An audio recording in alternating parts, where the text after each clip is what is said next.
आकाशवाणी देहरादून से प्रस्तुत हैं प्रादेशिक समाचार। पहले मुख्य समाचार। हल्द्वानी में अवैध निर्माण को ढहाने के बाद प्रदर्शनकारियों और प्रशासन के बीच झड़प में 2 लोगों की मृत्यु। वर्तमान में शहर में स्थिति नियंत्रण में। मुख्यमंत्री पुष्कर सिंह धामी ने घटना के दोषियों पर सख्त कार्रवाई कर क्षेत्र में शांति व्यवस्था सुनिश्चित करने के निर्देश दिए। हल्द्वानी शहर में सुरक्षा की दृष्टि से इंटरनेट सेवा बंद की गई और सरकार ने सूक्ष्म, लघु और मध्यम उद्यमों के लिए प्रधानमंत्री मत्स्य किसान समृद्धि योजना को स्वीकृति दी।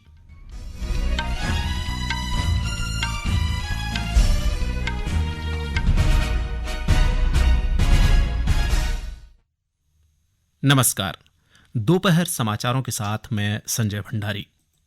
और अब समाचार विस्तार से।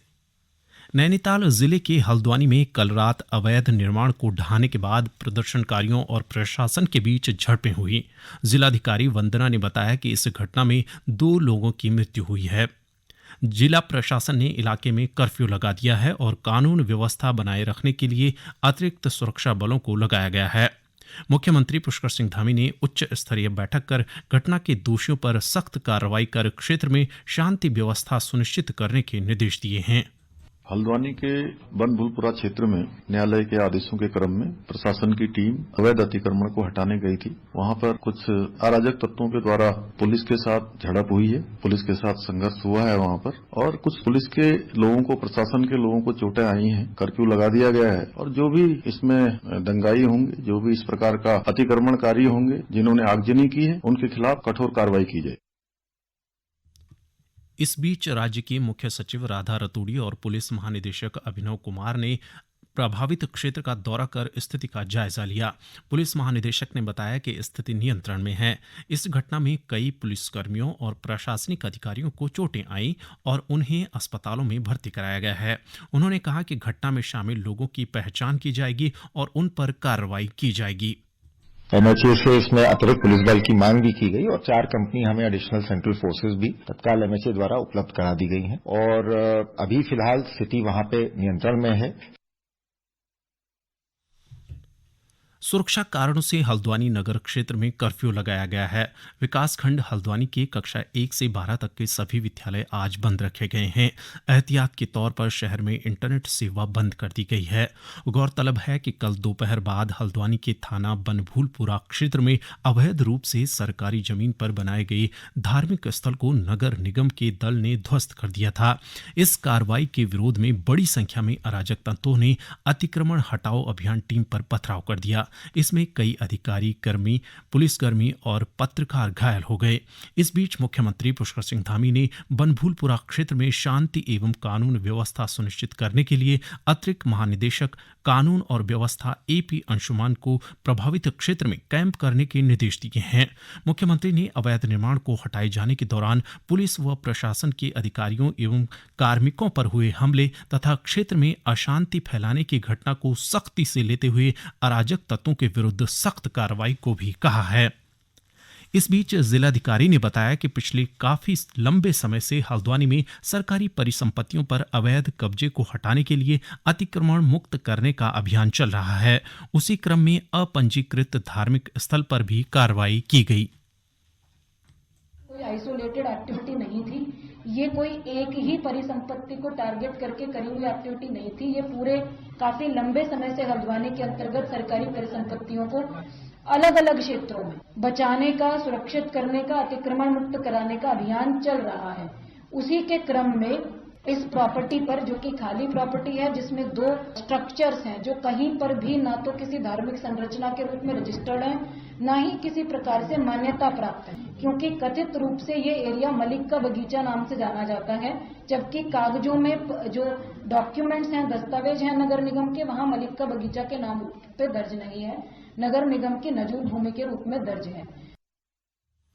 जिलाधिकारी ने प्रशासन पर किए गए हमले को प्रदर्शनकारियों की सोची समझी योजना बताया।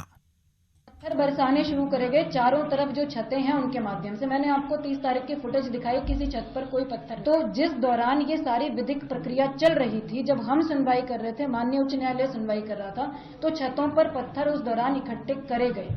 इसका मतलब इट वाज प्लान्ड कि जिस दिन भी डिमोलिशन ड्राइव होगी हम उस दिन इस तरह से फोर्सेस को अटैक करेंगे, इस तरह से डिमोरलाइज करने की कोशिश करेंगे स्टेट मशीनरी को। तो पत्थरों का अटैक हुआ जब हमारी टीम पीछे नहीं हटी, हमने डिमोलिशन ड्राइव को जारी रखा, हमारे ऑफिसर्स ने। जिलाधिकारी वंदने ने कहा कि मुख्य रूप से थाना को पूरी तरह से नुकसान हुआ है। भीड़ ने पुलिस स्टेशन को क्षतिग्रस्त कर दिया और यह एक दुर्भाग्यपूर्ण घटना है। उन्होंने कहा कि आरोपियों की पहचान कर सख्त कार्रवाई की जाएगी। उन्होंने इस घटना को सांप्रदायिक अथवा संवेदनशील न बनाने की अपील की है। ये समाचार आप आकाशवाणी देहरादून से सुन रहे हैं। केंद्रीय मंत्रिमंडल ने सूक्ष्म, लघु और मध्यम उद्यमों के लिए प्रधानमंत्री मत्स्य किसान समृद्धि सह योजना को मंजूरी दे दी है। संवाददाता सम्मेलन में केंद्रीय मंत्री अनुराग सिंह ठाकुर ने कहा कि अगले 4 वर्ष में इस योजना के लिए कुल 6,000 करोड़ रुपए निर्धारित किए गए हैं। उन्होंने बताया कि 3,000 करोड़ रुपए विश्व बैंक और AFD सहित सार्वजनिक वित्त से, जबकि शेष 50% का योगदान निजी क्षेत्र के लाभार्थियों द्वारा किया जाएगा। ये प्रधानमंत्री मत्स्य किसान समृद्धि सह योजना ये एक सेंट्रल सेक्टर सब स्कीम है जो प्रधानमंत्री मत्स्य संपदा योजना की सब स्कीम के रूप में इसको मंजूरी मिली। इस योजना में 6,000 करोड़ रुपए का प्रस्तावना है, जिनमें 3,000 करोड़ केंद्र का होगा तो 3,000 करोड़ के लगभग लाभार्थियों की ओर से आएगा। इस स्कीम से फिशरी सेक्टर में इंटीग्रेटेड वैल्यू चेन विकसित करने, फिशरीज प्रोडक्ट में सेफ्टी और क्वालिटी संबंधी स्टैंडर्ड्स अडॉप्ट करने में सहयोग मिलेगा और मत्स्य पालकों को ज्यादा आय में बल मिलेगा। राज्य विधानसभा के सदन से समान नागरिक संहिता UCC विधेयक पारित होने के उपलक्ष्य में मुख्यमंत्री पुष्कर सिंह धामी का सम्मान समारोह आयोजित किया गया। इस मौके पर मुख्यमंत्री ने राज्य विधानसभा में नागरिक संहिता विधेयक पास होने के पीछे उत्तराखंड की जनता की शक्ति बताते हुए कहा कि महिला सशक्तिकरण की दिशा में यह कानून मील का पत्थर साबित होगा। श्री धामी ने कहा कि यह कानून जनता के हित के लिए लाया गया है। हरिद्वार वन प्रभाग की श्यामपुर रेंज में वन अग्नि सुरक्षा सप्ताह मनाया गया। इस सप्ताह के तहत वन कर्मियों की टीमों ने श्यामपुर के कई स्कूलों व गांवों में जाकर लोगों को वनाग्नि रोकथाम व सुरक्षा के बारे में विस्तृत जानकारी दी। गौरतलब है कि 15 फरवरी से राज्य में फायर सीजन की शुरुआत हो जाती है। फायर सीजन को लेकर वन महकमा हर वन क्षेत्र में फुकान के साथ ही पैदल मार्गों को दुरुस्त करता है। श्यामपुर रेंज अधिकारी पंकज ध्यानी ने बताया कि फायर सीजन के दौरान वनों में आग की घटनाओं को रोकना किसी चुनौती से कम नहीं होता। उन्होंने कहा, इस चुनौती से निपटने के लिए विभागीय टीम पूरी तरह से तैयार है। साथ ही क्षेत्र के लोगों को भी वन अग्नि की घटनाओं को लेकर जागरूक किया जा रहा है।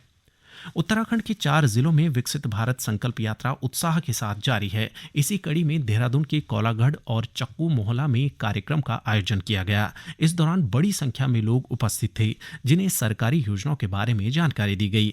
इस दौरान आयोजित स्वास्थ्य शिविर में लोगों ने उत्साह के साथ हिस्सा लिया और अपने स्वास्थ्य की निःशुल्क जांच करवाई।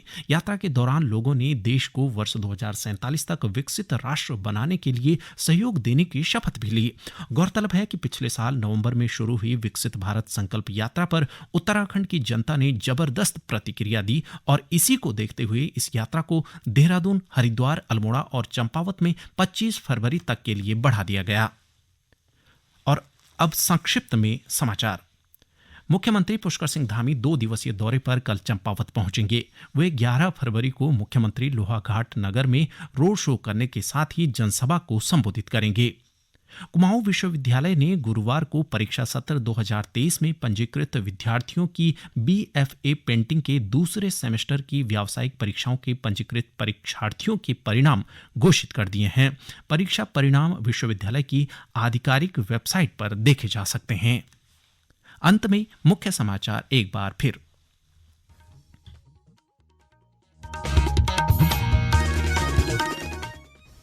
हल्द्वानी में अवैध निर्माण को ढहाने के बाद प्रदर्शनकारियों और प्रशासन के बीच झड़प में 2 लोगों की मृत्यु। वर्तमान में शहर में स्थिति नियंत्रण में। मुख्यमंत्री पुष्कर सिंह धामी ने घटना के दोषियों पर सख्त कार्रवाई कर क्षेत्र में शांति व्यवस्था सुनिश्चित करने के निर्देश दिए। हल्द्वानी शहर में सुरक्षा की दृष्टि से इंटरनेट सेवा बंद की गई और सरकार ने सूक्ष्म, लघु और मध्यम उद्यमों के लिए प्रधानमंत्री मत्स्य किसान समृद्धि योजना को स्वीकृति दी। इसके साथ ही प्रादेशिक समाचार का ये बुलेटिन समाप्त हुआ। नमस्कार।